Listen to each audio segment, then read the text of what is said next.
Assalamualaikum warahmatullahi wabarakatuh. Assalamualaikum warahmatullahi wabarakatuh.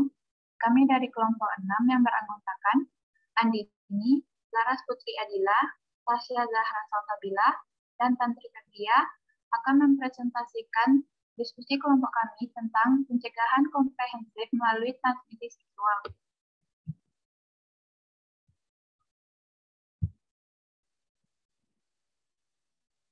Yang pertama yaitu pola penularan HIV melalui transmisi seksual.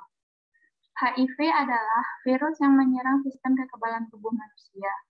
HIV termasuk virus retro yang termasuk materi genetiknya ke dalam sel tuan rumah.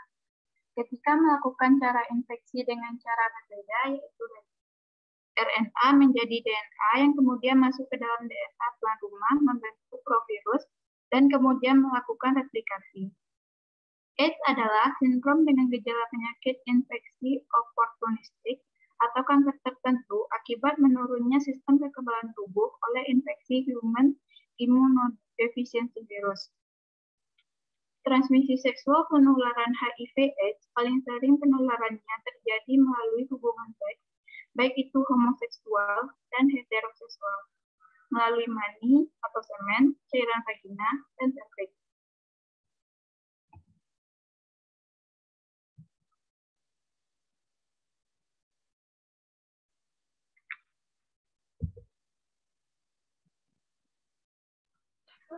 Selanjutnya yaitu transmisi seksual melalui transaksi seks dan transmisi kepada pasangan regularnya.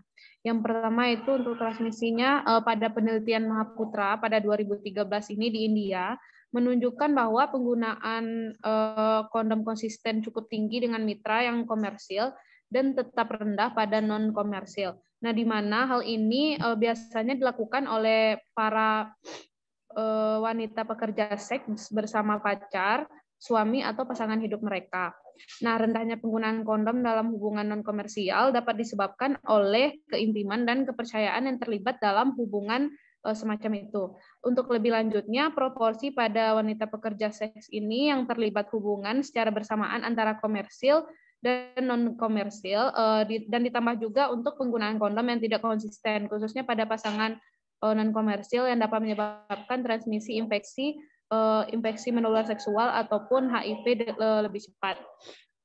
Adapun kelompok untuk perilaku seks beresiko ini diantara lain meliputi yang pertama itu ada pria heteroseksual serta gay dan biseksual yang dikarenakan kecenderungan memiliki banyak pasangan seks. Yang kedua, kaum lesbi yang dikarenakan anggapan bahwa hubungan seksual dengan sesama jenis akan aman, sehingga inilah yang kemudian menyebabkan kurangnya upaya untuk proteksi diri.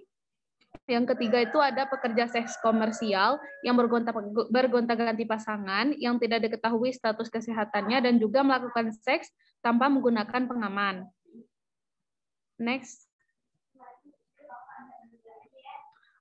Berikutnya ada konsistensi penggunaan kondom sebagai cara efektif dalam pencegahan HIV/AIDS dan infeksi menular seksual, di mana kondom ini telah direkomendasikan secara luas untuk mencegah infeksi menular seksual dan juga HIV, dan kondom ini telah terbukti secara efektif untuk menurunkan tingkat infeksi baik pada wanita maupun pria, di mana walaupun tidak sepenuhnya kondom ini setidaknya efektif untuk menurunkan penularan HIV, herpes genitalis, genital warts, sifilis, gonore, chlamydia, dan infeksi lainnya. Tingkat efektivitas dari kondom ini sendiri secara teoritis mencapai angka 98%, di mana apabila digunakan dengan benar dan konsisten. Penggunaan kondom ini sendiri secara benar dan konsisten mampu menurunkan risiko infeksi menular seksual ataupun HIV dan memberikan proteksi yang maksimal. Konsisten berarti menggunakan kondom mulai dari awal sampai akhir setiap kali berhubungan seksual. Next.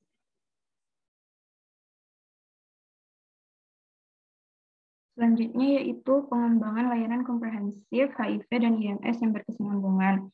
Jadi dalam pengembangan layanan komprehensif itu, yang pertama ada promosi dan pencegahan, tata laksana klinis HIV, dan dukungan psikososial, ekonomi, dan legal. Untuk promosi dan pencegahan itu sendiri ada seperti KIE, ketersediaan dan akses alat pencegahan, life skills education, tata laksanaan IMS, dan pencegahan pasca pajanan.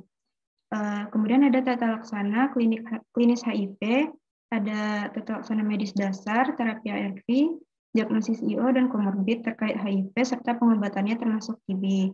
Ada profilaksis IO, tata laksana hepatitis B dan C, perawatan paliatif, dan dukungan gizi. Sedangkan untuk dukungan psikososial, ekonomi, dan legal, itu dalam dukungan ekonomi contohnya ada latihan kerja, kredit mikro, kredit kegiatan peningkatan pendapatan, dan sebagainya, serta adanya dukungan legal.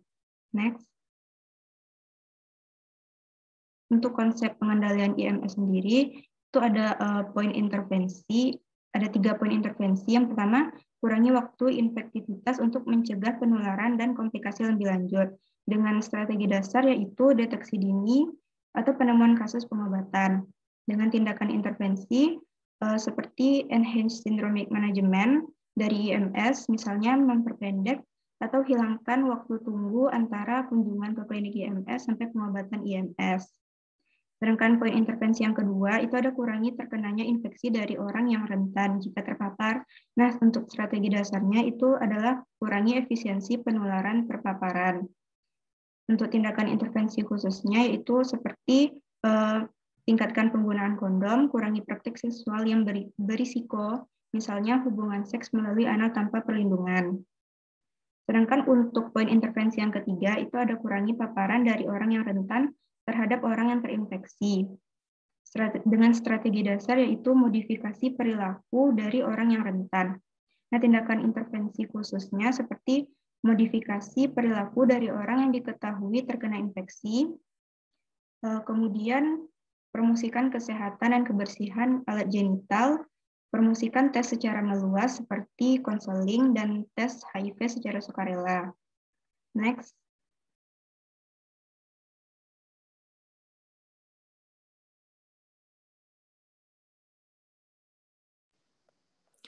Baiklah, selanjutnya ada model layanan komprehensif HIV dan IMS yang berkesinambungan.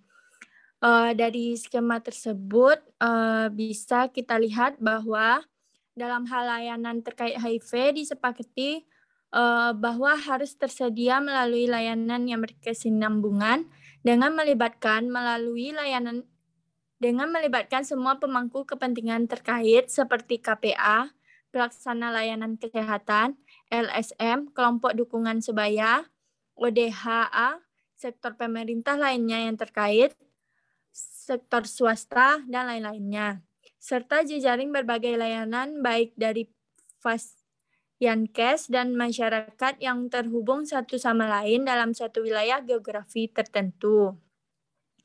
Di tingkat kabupaten atau kota, dimungkinkan terdapat layanan lain yang mempunyai layanan terkait HIV seperti rumah sakit BUMN, rumah sakit TNI, dan Polri, klinik perusahaan, klinik dengan layanan kesehatan dasar, dan lain-lainnya.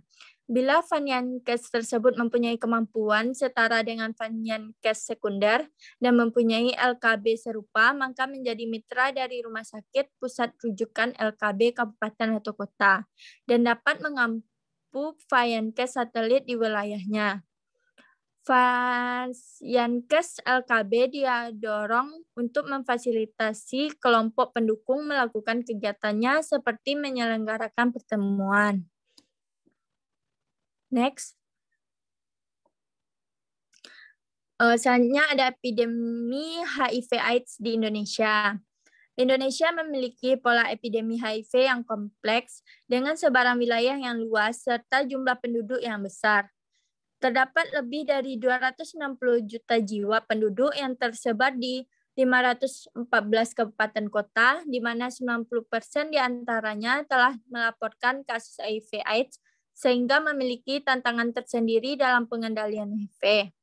Diperkirakan terdapat 543.100 orang dengan HIV/AIDS ODHA di tahun 2020. Hingga akhir tahun 2019 dilaporkan 377.564 ODHA mengetahui statusnya terinfeksi HIV dan 127.613 ODHA atau setara dengan 23,5% dari total estimasi ODHA tahun 2020 sedang dalam pengobatan ARV.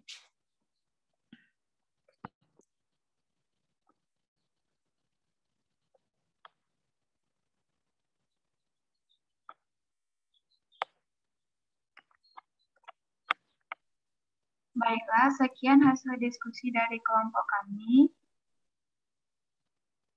Jika ada salah dan janggal, kami mohon maaf. Kami akhiri dengan Assalamualaikum warahmatullahi wabarakatuh.